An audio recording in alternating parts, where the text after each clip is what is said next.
Assalamualaikum warahmatullahi wabarakatuh.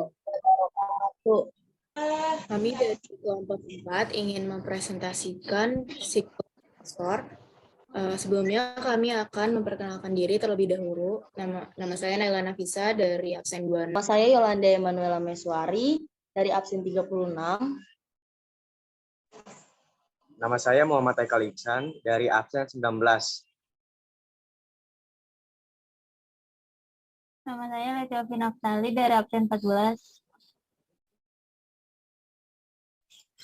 Nama saya Natasha Putri dari absen 25.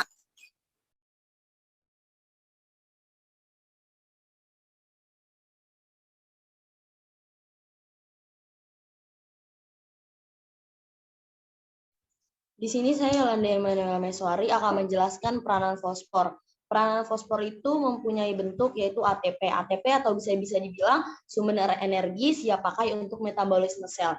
Dan peranan fosfor juga membentuk penyusun tulang dan DNA dan RNA. Fosfor di alam terdapat dalam bentuk fosfat organik dan fosfat non-organik. Lalu selanjutnya Haikal. Jadi fosfor di alam terdapat dalam bentuk organik dan anorganik.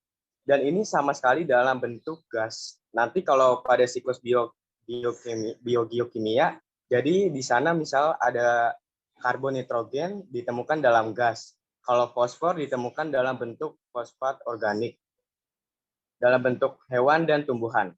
Dan fosfat anorganik dalam bentuk ion. Di sini kita lihat bahwa fosfat organik berasal dari sisa makhluk hidup, hewan maupun tumbuhan. Nanti kalau hewan itu termasuk dari sisa-sisa ekskresi. Urin, feses itu nanti menjadi bagian yang digunakan fosfat organik. Sementara fosfat organik nanti akan diuraikan, hasilnya nanti adalah fosfat organik. Jadi penguraiannya pada fosfat organik. Terus di sini ada fosfat anorganik. Dari penguraiannya oleh bakteri THD fosfat organik terlarut dalam tanah atau air. Nah, oke, di sini fosfor itu ditemukan di dalam batuan air, sedimen, tanah. Nah, tidak ditemukannya itu di dalam kayak atmosfer atau udara. Tumbuhan itu menyerap fosfor dalam bentuk fosfat anorganik. Siklus atau daur fosfor itu sangatlah sederhana.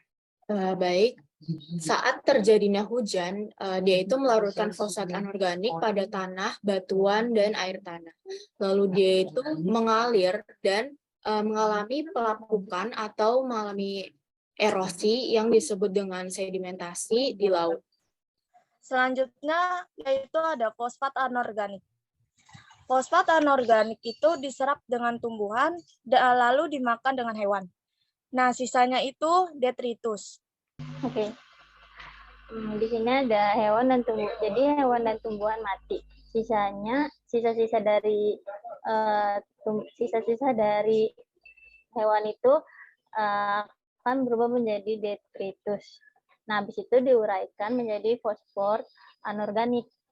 Terus habis itu fosfor anorganik itu bisa disebut itu di dalam tanah.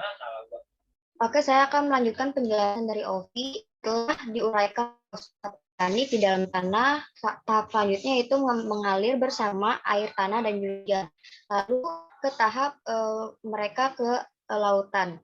Setelah ke lautan, adanya endapan di bebatuan, setelah itu terserap oleh akar dan siklus itu setiap harinya. Terima kasih. Jadi itu saja presentasi dari kami. Ada kata wassalamualaikum warahmatullahi wabarakatuh.